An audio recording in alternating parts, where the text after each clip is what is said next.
Justice Jackson?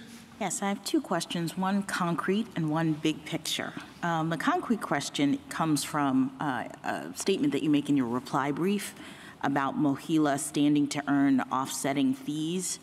Can you spell out what those and by that I mean offsetting fees from the discharges so that we aren't even really sure, what the net loss would be? Can you spell out a little bit more about those? Yes. So under the department's contracts with MOHELA, MOHELA receives fees for discharging accounts. And we were making the point that here, Missouri hasn't come forward with any allegations that MOHELA will actually, sum total, suffer financial injury under this plan. This is all just in service of making the broader point that any financial effects downstream on the state here are attenuated and speculative.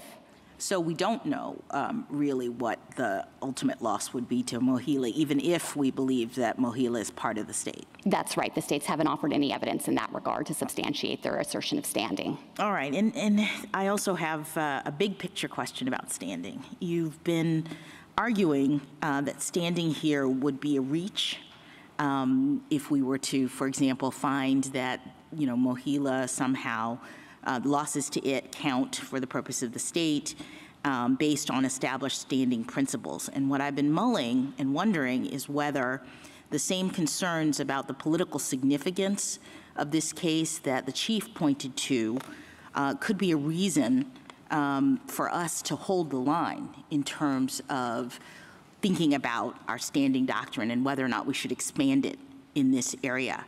I understood that the standing bar really as applied in a case like this, would allow the political branches to hash this out without interference, from a torrent of lawsuits brought by states and entities and individuals who don't have a real personal stake in the outcome. And in some ways, it's not unlike a case we heard last week where people were very concerned about lawsuits against tech companies and how they might hobble these companies if we allowed them to go forward.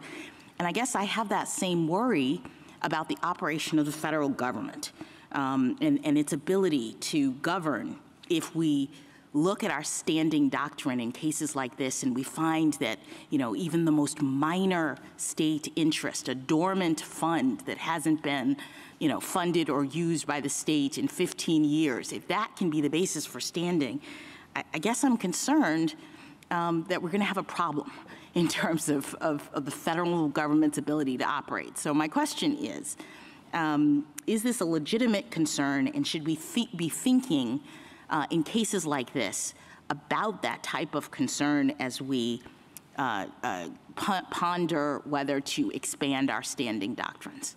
I think it is a legitimate concern. The court has never suggested before that it should alter ordinary Article III principles and allow plaintiffs to sue based on concerns about the significance of the action. And in fact, the court has said again and again that the fact that no one might have standing to sue about an action doesn't mean that you should alter Article III and allow a suit to proceed, because the judiciary doesn't sit as a roving commission to rule on the legality of either Congress's enactments or the executive's implementation of those enactments. But I think it would be particularly anomalous in this case to accept any of the state's attenuated theories of standing, because there isn't even a situation where there's no other identifiable plaintiff or possibility to have the courts weigh in on these issues. The problem here is that the states aren't the proper plaintiff to bring this suit. Thank you. And in fact, isn't that really, as you say, the most important thing if economic injury is the point? Yes. I had understood that the injury that was being asserted here was an economic injury, but if we look at MOHELA and we see that its financial interests are totally disentangled from the state, it stands alone, it's incorporated separately, the state is not liable for anything that happens to MOHELA, I don't know how that could possibly be a reason to say that an injury to MOHELA should count as an injury to the state. Yes, we agree exactly with that analysis, and it's important to think about the benefits that Missouri has obtained from structuring MOHELA that way. This is not the first lawsuit that MOHELA has been involved in. Actually, MOHELA is not involved in this particular suit, but in prior suits, when MOHELA has been sued, the state's been entirely absent because state law makes clear that Missouri cannot be on the hook for MOHELA's liabilities.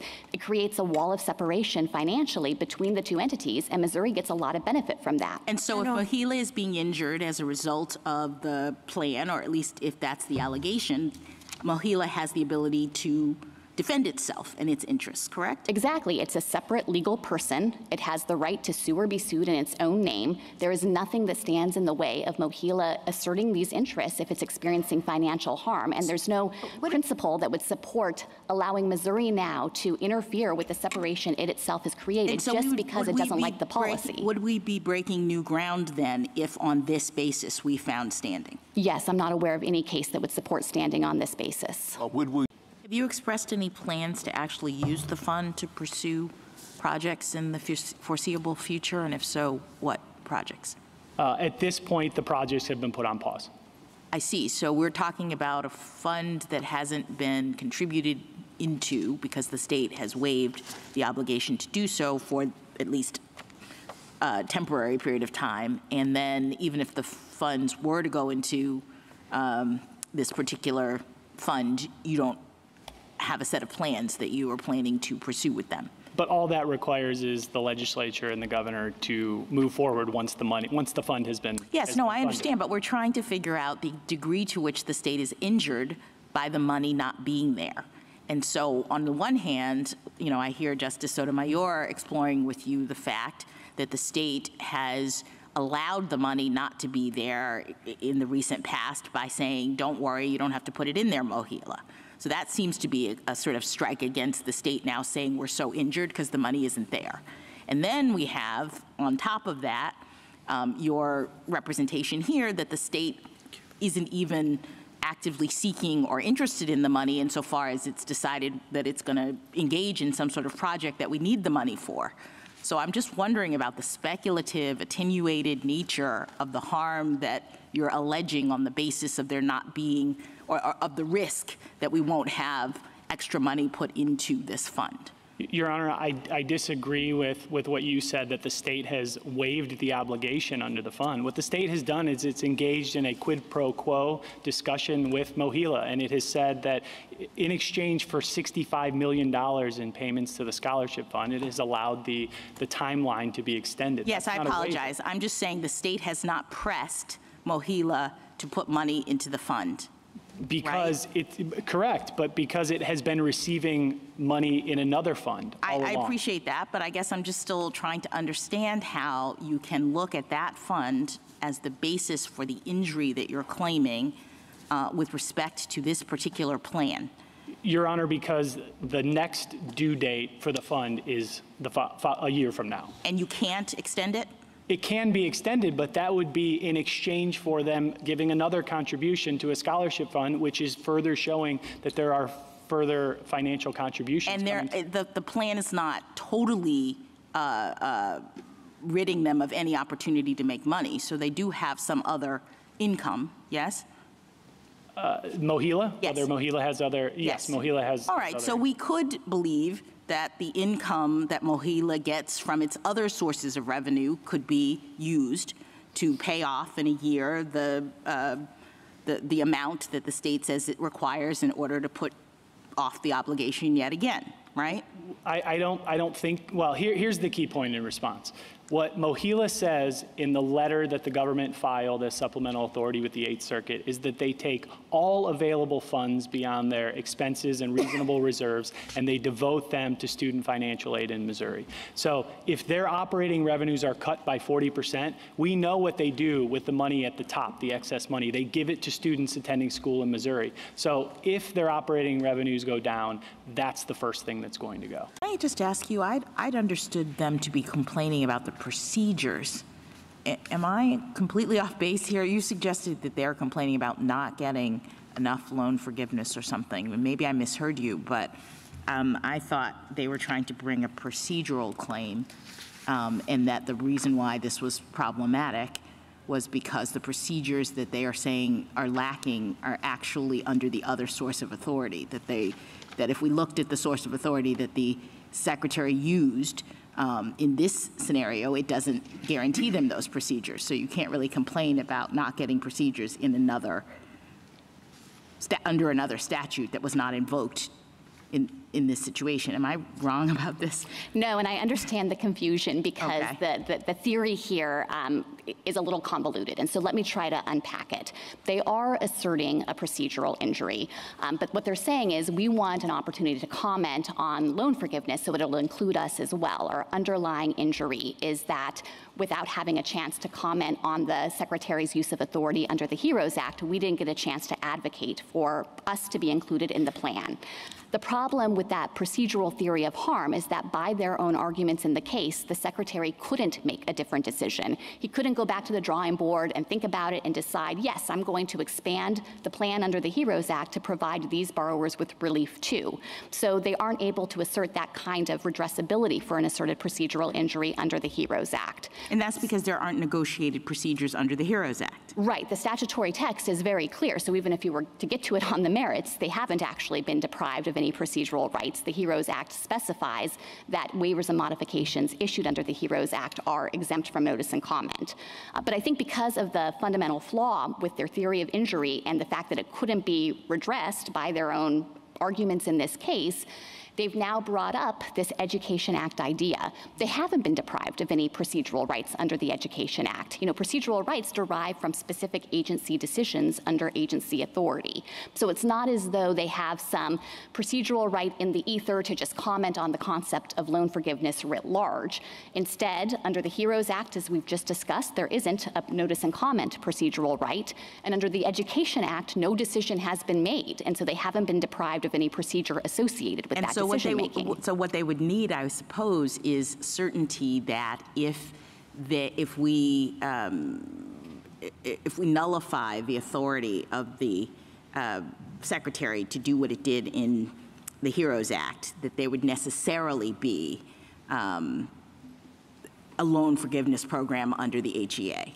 Yes, and they can't make anything like that showing here. It's total speculation on their part to suggest that if the Secretary is blocked from taking this action, maybe he'll look for a different source of authority and issue an entirely different program under that source of authority. And I think that that shows that their theory is unduly speculative here. I think it's important to recognize as well why they're pressing this claim and the upshot of this theory. The reason they're asking the court to go down this road is so that they can effectively raise a substantive challenge to the HEROES Act. That was actually the only claim on which they prevailed below. The district court in this case rejected their assertions of procedural harm and instead went on to resolve a standalone substantive challenge to the Secretary's plan and said that it was unlawful under the HEROES Act. But they've now entirely abandoned that basis for prevailing below. They say that the district court was wrong to consider that. They're not defending that ruling. And it makes good sense because they obviously lack standing to maintain a substantive standalone challenge to the HEROES Act, since that wouldn't do anything to redress their harm, but instead just ensure that they aren't going to get any debt relief. By raising this procedural argument, though, they're effectively asking for an opportunity to raise the very same substantive claim that they lack standing to pursue through the guise of a procedural challenge to the Act. And there is no apparent reason for the court to allow that kind of gambit and to take what is actually a substantive challenge based on a generalized grievance with how the executive is administering the law and alter the ordinary Article 3 standards to allow a plaintiff to revisit that conclusion through a procedural mechanism. Doesn't your theory of injury rely on the assumption that if the HEROES Act isn't there, or if there's a problem with the HEROES Act, the administration would necessarily have done the same thing under the HEA? No, I don't think so. In fact, I think the program will look quite different once it does go through negotiated rulemaking and notice and comment. No, I guess I'm asking you, you seem to be assuming that if you get the relief of invalidation of the action under the HEROES Act, that the administration would necessarily move forward, because you said it was a top priority of this administration, that they would necessarily do the same thing or a similar thing, meaning provide debt relief to people under the other legal avenue. And I mean, I can imagine a world, if you think of a hypothetical, in which the Secretary believes that that the department only has authority under the HEROES Act. Here we are in the midst of a pandemic. The intention of the department is to provide this relief in the context of the emergency, and that if we don't have an emergency, and that if we're not in this circumstance and we don't see the HEROES Act there, then they would not move forward. So I think you kind of have to convince us that the administration would have provided this sort of debt relief under the authority you point to that you say has the procedures that were not provided. Two responses. I think the best evidence for this is the nature of the program. The program applies to 95% of all borrowers. It's not remotely tailored to individuals who are suffering from the pandemic. And the reason is because this is a program that's just designed to help people who are in need of debt relief. And on the authority point, the parties are in agreement that they have the power to do this under the HEA. And the Secretary has never come up here and denied that they won't go through the exact same process, which they should have done in the first place, once this program is declared